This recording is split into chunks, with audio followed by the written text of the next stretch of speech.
Meus irmãos e minhas irmãs, paz e bem. É uma alegria poder compartilhar com vocês, através deste vídeo, um pouco da minha experiência, da minha formação aqui nesses anos que estou longe do Brasil, fisicamente, mas muito próximo através de tantos amigos, de tantos vínculos.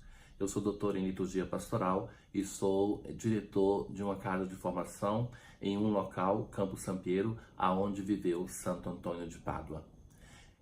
Nesses nossos encontros, que serão a cada semana ou mais de um por semana, eu quero compartilhar com vocês, seja a minha formação, como a minha experiência no âmbito do franciscanismo, no âmbito da espiritualidade, no âmbito da liturgia. Nós estamos começando o tempo de Quaresma. A Quaresma, esse número 40, é muito simbólico na palavra de Deus. Se nós pensarmos que o dilúvio durou 40 dias, 40 dias que Deus resolveu intervir na história da humanidade para salvar a sua amada humanidade. Se nós pensamos que foram 40 anos que o povo caminhou no deserto em direção à terra prometida, 40 dias era o tempo de Elias no deserto, sofrendo, fugindo de Jezabel e fazendo um grande caminho de discernimento. A grande Quaresma, que é aquela de Jesus, 40 dias no deserto, e nós somos chamados a fazermos a nossa Quaresma, 40 dias de preparação para a Páscoa da Ressurreição. Preparação em qual sentido? Uma pessoa pode pensar assim, mas sabemos já o que vai ser celebrado? Sabe que o âmbito da preparação litúrgica é importante, mas não é tudo. Nós somos chamados a fazermos um caminho de conversão.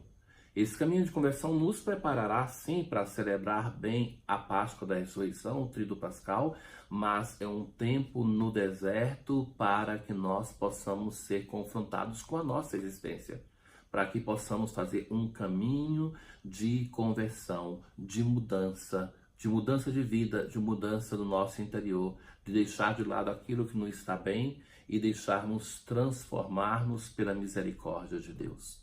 É esta conversão a que nós somos chamados.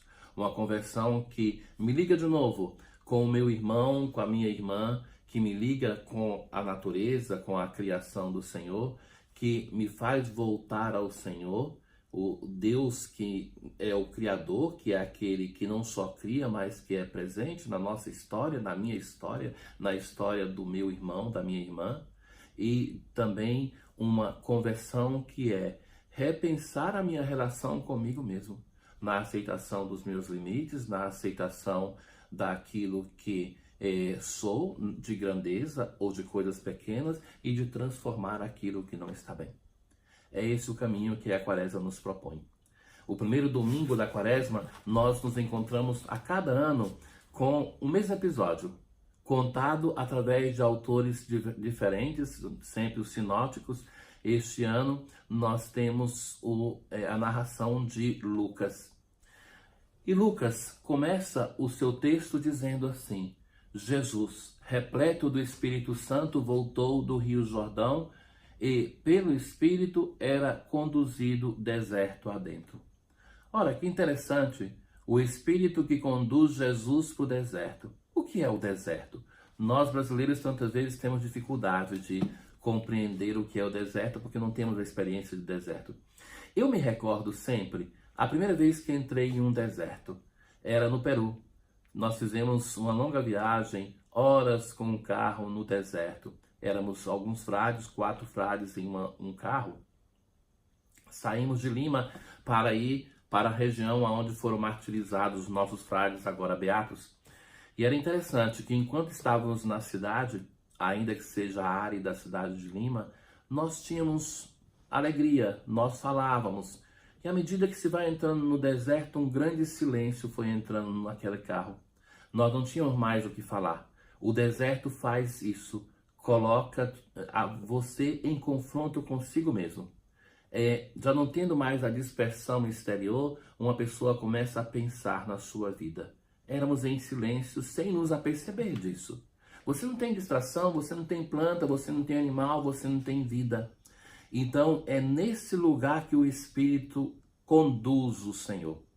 Ora, Nós pensamos sempre que o Espírito nos conduz para aquilo que é cômodo, para aquilo que é agradável. Então aqui tem a primeira transformação que nos chama o Evangelho de hoje. O Espírito conduz Jesus para o deserto. E conduz Jesus para o deserto para quê? Para ser tentado. Nós também pensamos que a função do Espírito de Deus na nossa vida é aquele de nos poupar de toda a tentação. Mas sem a tentação não tem crescimento. Ora, nós rezamos no Pai Nosso não pedindo para não sermos tentados, mas para não cairmos na tentação. Então Deus nos ajuda na tentação para não sucumbirmos, mas por outro lado não nos priva da tentação, que é a ocasião de crescimento. O Jesus que é tentado é a humanidade que é tentada. É aquilo que aconteceu no Gênesis, na história dos nossos pais, Adão e Eva, que são tentados e sucumbem. Agora é uma nova humanidade, sempre tentada, mas que vai vencer o tentador. Ora, as tentações elas são colocadas em ordens diversas, de um evangelho ao outro. Ali no deserto, Jesus foi tentado pelo diabo durante 40 dias. Nesses dias não comeu nada e no final teve fome. E vem a primeira tentação. Se és o Filho de Deus, dize a esta pedra que se transforme em pão.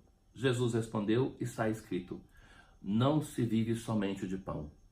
Ora, Jesus responde ao tentador com a palavra de Deus. Então, na tentação, vem a primeira lição que nos dá Jesus, como superar a tentação com a palavra de Deus. É a palavra de Deus que nos dá força. É essa palavra de Deus que deve ser frequentada, que deve ser escutada, que deve ser a nossa fonte de oração, fonte de fé. Não se pode construir uma imagem de Deus, o caminho de fé, como eu quero, mas é a palavra de Deus que me ajuda. E depois continua Jesus no deserto e o tentador aparece de novo e vai dizer assim, é a segunda tentação. O diabo levou Jesus para o alto, mostrou num relance todos os reinos e diz, eu te darei toda essa autoridade, bem como a riqueza desses reinos, pois a mim foi dada e eu a dou a quem eu quiser. Portanto, se me adorares, tudo será teu. A segunda tentação é aquela do poder. A primeira tentação é a do prazer, a segunda é a do poder. De novo, Jesus responde com a palavra de Deus. E vamos logo à terceira tentação. Se és o Filho de Deus, lança-te daqui abaixo, pois está escrito, ele dará ordens aos teus anjos a teu respeito, para que te guardem, e nas mãos te carregarão, para que não firas teu pé em alguma pedra. Também foi escrito, não tentarás o Senhor teu Deus.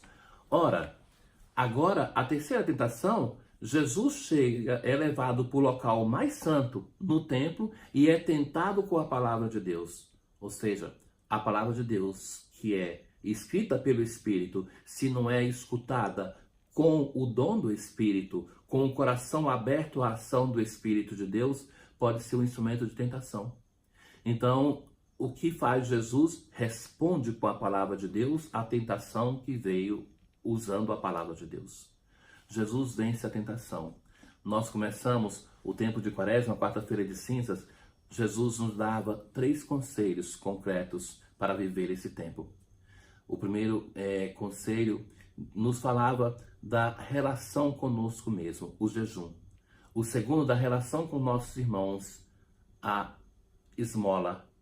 E o terceiro conselho é em relação à nossa relação com Deus, que é a oração. Na verdade, essas 3 coisas, esses 3 dons que somos chamados a revalorizar na nossa vida, porque atentos que nós construímos muitas desculpas para não viver essas 3 dimensões da nossa vida. A oração, o jejum e a esmola.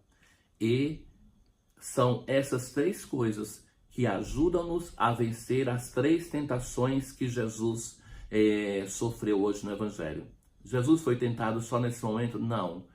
As tentações que são narradas pelos evangelhos no início da vida de Jesus é um resumo das tentações que ele sofreu na sua humanidade todo o tempo, das tentações que nós sofremos na nossa vida. A tentação do prazer, a tentação do poder e a tentação de transformar a imagem de Deus em um Deus que é cômodo, um Deus que não me desafia mais à conversão. Para todos vocês, uma santa e feliz quaresma, um bom caminho de conversão, uma boa preparação para a Páscoa da Ressurreição. Paz.